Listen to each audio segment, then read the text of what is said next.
Mon cher Philippe. Charles nous demande que pensez-vous de l'œuvre et de la carrière politique d'Adrien Arcan? Croyez-vous que les éditions Tardivelle seraient ouvertes à la rééditer? Bon, C'est Adrien ça. Arcan, c'est assez particulier.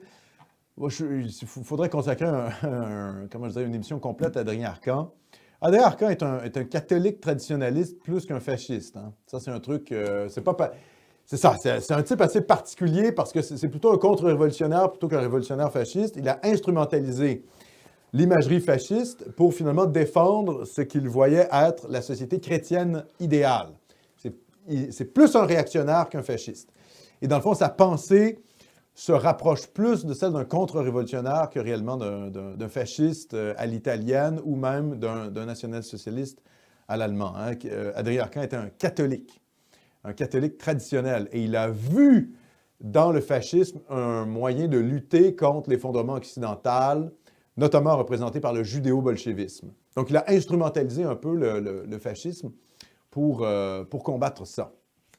D'ailleurs, quand le pape a condamné l'idéologie nationale-socialiste, il a transformé son parti, qui était le Parti national social-chrétien, en Parti de l'unité nationale, et il a abandonné les signes fascistes.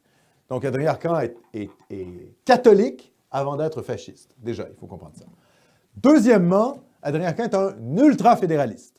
Ultra-fédéraliste qui, finalement, voulait que le Canada renforce ses liens avec la Grande-Bretagne, avec la couronne britannique, pour que le monde anglophone, pour que finalement le monde anglais, s'unisse à l'Allemagne.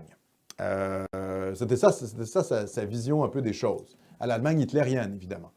C'est quelqu'un qui n'est pas du tout dans une ligne ethno-nationaliste pour les Canadiens français. C'est un ultra-fédéraliste. Donc, pour ce qui est des éditions Tardivelle, je ne peux pas parler pour eux parce que je ne les connais pas. Je les connais assez bien, mais je veux dire, je ne sais pas quelles sont leurs intentions, mais je ne pense pas qu'ils sont dans la lignée arcantiste. Ils sont dans une lignée vraiment séparatiste canadienne-française. Et Adrien Arcan n'est pas du tout là-dedans. Adrien Arcan, c'est quelqu'un pour qui, derrière chaque mâle, il n'y a pas un Anglais, c'est le Juif. Donc, pour lui, la division, c'est-à-dire que l'idée de combattre les Anglais, de combattre Ottawa, ne fait pas vraiment de sens. Alors, peut-être qu'aujourd'hui, il reverrait, s'il voyait comment évoluer le Canada multiculturel dans cette espèce d'utopie messianique, là, cosmopolite, peut-être qu'il reverrait les choses. Ça, c'est possible. Mais on ne peut pas parler pour les morts. Donc, Adrien Arcan, comment je dirais, se situe plutôt dans une espèce d'ultra-fédéralisme. D'ailleurs, son parti s'appelait le Parti de l'unité nationale, donc l'unité du Canada, pas l'unité du Québec.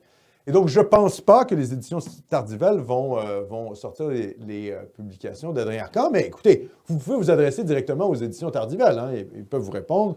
Peut-être que je me trompe, j'en sais rien.